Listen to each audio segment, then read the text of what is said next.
je m'appelle Anne-Marie Gillet, mais à l'époque, je m'appelais Anne-Marie Combe, et ma famille était du Mans. Et pour ma date de naissance, c'est facile, je suis née avec le Front populaire.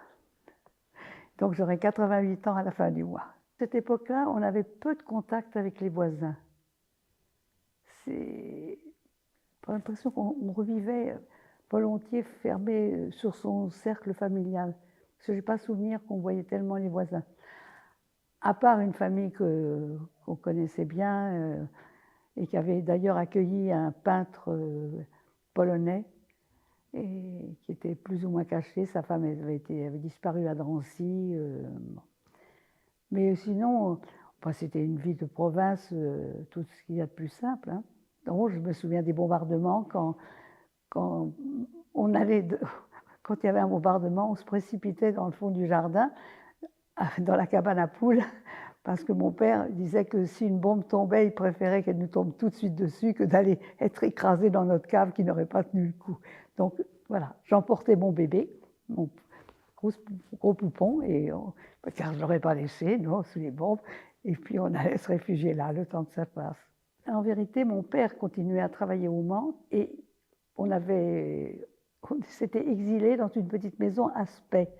C'est-à-dire que la libération, vraiment, je l'ai connue à Spey. Le lendemain, on est retourné au Mans, mais c'est là que j'ai vu les premiers Américains, quand ils nous ont donné des choses bizarres, donc on n'identifiait pas, et comme il n'y avait pas d'électricité, on était là sous la lampe à pétrole, mais qu'est-ce que c'est? On dirait une bougie. Mais non, c'était les tubes de bonbons avec le petit trou au milieu, là. Alors ça, c'était... Et c'est là aussi que j'ai vu les premières jeeps, les premiers tanks qui arrivaient, et sur une jeep, avec l'étoile là sur le capot, un prisonnier allemand qui était ficelé. Et je dois dire que ça m'avait impressionné parce que j'étais qu'une petite fille, et c'était un adulte, c'était une grande personne. Qu'il soit un ennemi ou pas un ennemi, je n'en avais pas conscience. Pour moi, c'était un être humain qui était là. Je le revois absolument plié comme ça sur lui-même. C'était le soulagement des adultes. Hein. Surtout, je vous dis, j'ai une partie de ma famille qui avait quitté l'Alsace. Ils n'y habitaient plus, ils habitaient Belfort pour justement ne plus être en Alsace, mais ma famille maternelle est alsacienne. Enfin, était alsacienne. On est très sartois maintenant. Je me souviens sur les quinconces des Jacobins, d'une foule, et puis ma sœur et moi, on avait des petites barrettes avec bleu, blanc, rouge, et puis des petits drapeaux. Alors, on était très contentes. Je ne sais pas où ils avaient trouvé ça tout de suite, mais on avait ça. Brusquement, une ouverture sur des tas de choses. Hein. Voir beaucoup plus de gens autour de nous. Je crois que vraiment, le souvenir que j'en ai, c'est quand même qu'on était assez repliés sur nous-mêmes. Sauf dans cette famille amie. Ah ben mon père était content. Parce qu'il y avait encore des coups de feu un peu dans le quartier. On lui a conseillé de rentrer les drapeaux et d'attendre le lendemain quand même. Mais c'est vrai qu'on s'est trouvé tout nouveau avec beaucoup de voisins qu'on voyait, parce qu'on avait des choses à partager. Mes parents possédaient un terrain rue des Chalets sur lequel il avait été question de construire une maison. Bon, la guerre avait tout arrêté, mais ce terrain existait. Il y avait eu un creux pour faire la maison, parce qu'il était un peu en pente, et une porte de bois qui donnait sur le jardin. Et de l'autre côté, dans la rue qui s'appelle aujourd'hui la rue des victimes du nazisme, mais qui s'appelait la rue des Fontaines, il y avait une famille juive. Et ils ont été trouver mon père, ils ont dit, est-ce que vous pourriez laisser toujours cette porte ouverte? Mon père, bien sûr, a dit oui, ce qui fait que quand la Gestapo est venue les chercher, ils sont partis par là et ils sont tous revenus. Hein. De cette famille-là, aucun n'a été déporté. Mais c'est par là qu'ils se sont sauvés. Ils habitaient à 2 pas de la maison de la Gestapo. Hein. Vous savez comment est fait le Mans, avec des rangées de maisons, et des rangées de jardins au milieu. Donc ils ont passé la clôture au fond de leur jardin, ils étaient chez nous, et puis là ils sont sortis tout de suite. C'était pendant la guerre, j'étais élève au petit lycée de garçons. Et mon mari aussi, et mon frère aussi. Et on a eu un instituteur qui s'appelait M. Brindot. Et quand les enfants sont arrivés avec la croix, l'étoile jaune, il a dit, moi, rien ne change. Et cet instituteur-là, il a eu aussi comme élève François Maspero. Ça vous dit quelque chose? C'est un écrivain, ça a été un éditeur. C'est lui. Et son père est mort en déportation. Ils étaient d'origine juive aussi. Il a créé une maison d'édition, puis maintenant le nom m'échappe. Là. Mais voilà, M. Brindot, notre instituteur au petit lycée de garçons. Mes parents, mon père, mon grand-père, tout le monde était là autour du poste de radio. Moi, non, loin, je peux pas dire que je comprenais les choses. Et à partir du moment où il y a eu le débarquement, mon père, avec un gros crayon rouge, crayonnait chaque fois les avancées où ils étaient là, ils étaient là, ils étaient là. Et ce qui est étrange, mais c'est normal quand on est petit, c'est que j'avais l'impression qu'il avait fait ça pendant toute la guerre. Or, c'est pas vrai, il y a juste la Normandie. Mais dans mon souvenir à moi, ça avait duré des mois et des mois, pour pas dire des années. Hein. Mais ça, c'est le souvenir des enfants, le débarquement vu par mon père. Et l'avancée des Allemands. Voilà. Je commence à faire partie d'un monde qui n'existe plus et dont je suis une des dernières survivantes. Je ne suis pas la seule, il ne faut pas exagérer. Mais je me rends compte que souvent je suis la plus âgée. Et je vous dis, mon mari en plus a quelques années plus que moi. J'avais recueilli les témoignages de quelqu'un dont on parle encore et qui fêtera ses 97 ans au mois d'août, c'est André Tierceau. Parce que j'ai été vice-présidente de l'association des 24 heures du livre, de Lire et Vivre très exactement, pendant plus d'une vingtaine d'années. J'ai fait partie depuis presque le début. Donc une année, on avait accueilli Lise London. Lise London, ça ne vous dit pas quelque chose, mais c'est la femme d'Arthur London. Et Arthur London, c'est le personnage de l'aveu du film. Et c'est elle qui a en fait sauvé la vie à notre petite Sartoise, parce qu'elle l'a trouvée complètement... Elle a eu ses 17 ans à Ravensbrück, hein, la petite. Elle s'était laissée complètement... On pouvait lui prendre ce qu'elle avait à manger. Et Lise, qui était une sacrée femme, c'est une Espagnole réfugiée de Franco, elle a récupéré la fille, elle lui a dit « je te ramènerai à ta mère ». Et elles sont rentrées toutes les deux de Ravensbrück. Je savais seulement, mais j'ai surtout su après, que j'avais un de mes oncles, partie alsacienne, qui était dans le maquis avec sa femme. Ah ça oui, quand il est repassé nous voir à Spey, justement, qu'il nous a raconté, qu'il a raconté à mes parents, pas à moi, mais j'entendais, j'avais des atrocités qu'il avait vécues, de retrouver une dame qui les avait accueillis dans un certain sens, et quand ils sont revenus dans l'autre sens, ils l'ont retrouvée pendue à un crochet, parce qu'elle avait hébergé des maquisards. Enfin, j'avais fui, et ça c'était horrible.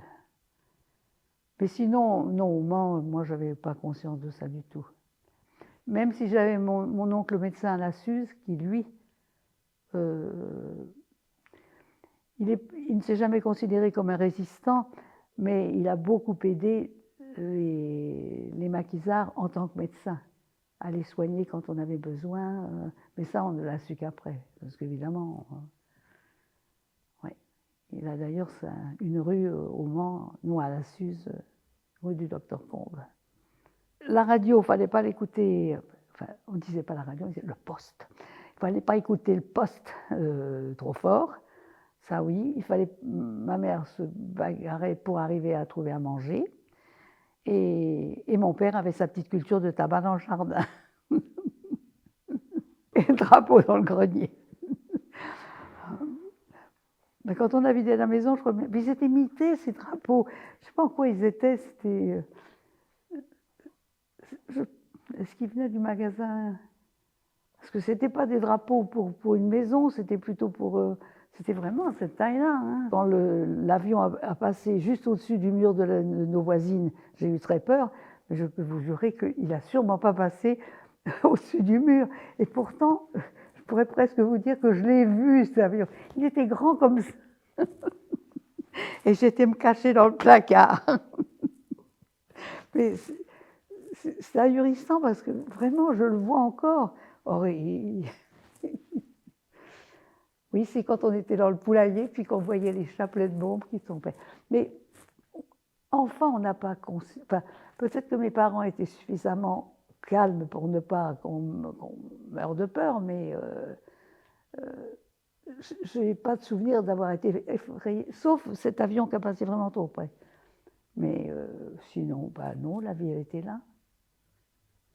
Oui, bien sûr, on ne vivait que dans la cuisine, et puis les briques qu'on met dans la cuisinière et qu'on met dans du papier journal le soir pour aller se coucher, ça, bien sûr, mais vous avez entendu ça des dizaines de fois. Hein. Oui, ça c'est... chacun avec sa petite brique dans son lit. Oui. Et puis le fait qu'on utilisait que... On habitait une maison mancelle, mais on n'utilisait que la cuisine. Hein. On vivait tous dans la cuisine. Et puis les chambres pour aller dormir. Mais est-ce que vous ne connaissez plus qui était si beau? Les fleurs de givre sur les fenêtres. Vous n'avez jamais vu ça, mais c'était beau le matin. C'est magnifique, des fleurs de givre. Oui, non, je vous dis, peut-être que parce que mes parents étaient des gens calmes, qu'il n'y avait pas vraiment de règles. Le lendemain, aspect, on était sur le bord de la route. Et il y avait un champ de l'autre côté de la route et un petit bois. Et dans le petit bois, il y avait encore des Allemands et ils tiraient. Puis ma mère et puis mon frère et ma soeur, on était debout dans la cour de cette petite maison qui était un truc de ferme. Hein. Et on voyait bien qu'il y avait on entendait les tirs. Et puis derrière il y avait une petite murette. Et les Américains, ils étaient là, derrière la murette, avec leurs fusils.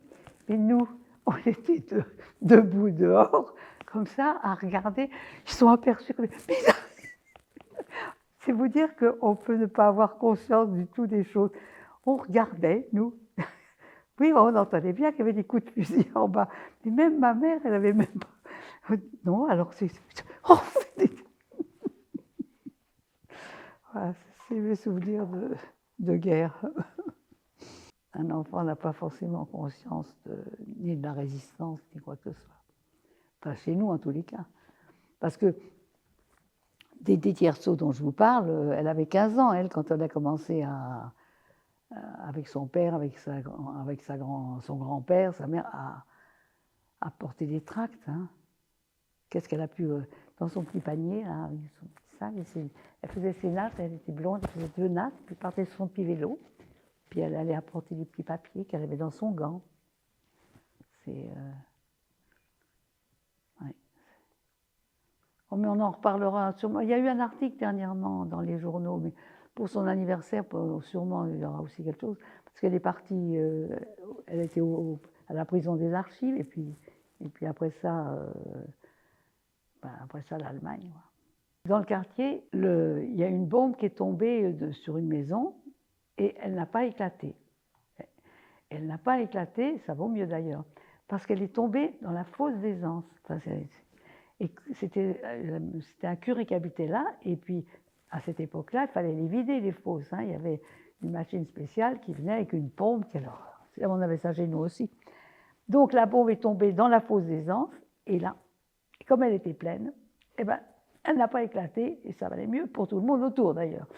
Mais je dis toujours, c'est la merde du curé qui nous a sauvé la vie.